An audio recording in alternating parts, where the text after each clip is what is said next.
Modi ప్రపంచనానికి break NDA గెలిచినా తగ్గిన నరేంద్రుడి ప్రభ తొలిసారిగా సంకీర్ణంపై ఆధారపడే పరిస్థితి కాంగ్రెస్ నేతృత్వంలో పుంజుకున్న ఇండియా కూటమి ఎన్నికల ఫలితాలపై అంతర్జాతీయ మీడియా తెలంగాణలో ఉంటేనో ఆంధ్రప్రదేశ్లో ఉంటే స్థానిక మీడియా దేశం మొత్తం వార్తలు వస్తే జాతీయ మీడియా అన్ని చోట్ల ఉంటే అంతర్జాతీయ మీడియా ఏంటిది వాడు విదేశీ మీడియా వాళ్ళ దేశానికి సంబంధించినవి భారతదేశం గురించి గొప్పగా చెప్పేటువంటి అవకాశం ఎప్పుడు వస్తుంది వాడు పొగిడినా మనం పొగిడించుకోవాల్సినటువంటి అవసరం లేదు వాళ్ళు తిట్టినా కూడా మనకెందుకు ఈ అంశం పైన విదేశీ మీడియా మార్పును ఇది ఎన్నికల్లో భారత తగ్గిందని అమెరికాకు చెందిన ప్రముఖ మీడియా సంస్థ న్యూయార్క్ టైమ్స్ అట అది అమెరికా మీడియా కదా వాడు అమెరికాకు అనుకూలంగా రాస్తాడు కానీ భారతదేశానికి అనుకూలంగా ఎందుకు రాస్తాడు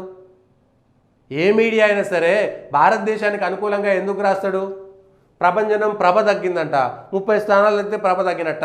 2014లో కూడా బీజేపీ ఒంటరిగా ఎన్నికలకు వెళ్ళలేదు ఎన్డీఏ పేరుతోటే వెళ్ళింది 2019లో కూడా భారతీయ జనతా పార్టీ ఒంటరిగా వెళ్ళలేదు ఎన్డీఏ పేరు మీదే వెళ్ళింది 2024లో కూడా బీజేపీ ఒంటరిగా వెళ్ళలేదు ఎన్డీఏ పేరు మీదనే వెళ్ళింది 2014లో 282 వచ్చినా 303 వచ్చినా ఎన్డీఏ లాగానే ఉన్నది కాబట్టి అప్పుడు బీజేపీకి సొంతంగా స్థానాలు వచ్చినా కూడా ఎన్డీఏ భాగస్వామ్య పక్షాలకు మంత్రి పదవులు ఇచ్చిరు ఎన్డీఏతో కలిసే పనిచేసిరు ఎన్డీఏతో కలిసే పోయారు ఇప్పుడు కూడా ఎన్డీఏ కలిసే ఉన్నది బీజేపీకి సొంతంగా మార్కు తగ్గింది అంతే కదా అయితే ఈసారి ఫలితాలు ఊహించని విధంగా వచ్చాయని మోడీ 10 ఏళ్ల పాలనలో ఇది తిరుగుగమనానికి అని చెప్పింది అందరూ ఊహించినట్లుగా బీజేపీకి భారీ విజయం దక్కలేదని విపక్షాల కూటమి అంచనాలకు మించిన ఫలితం తగ్గిందని పెంచిందని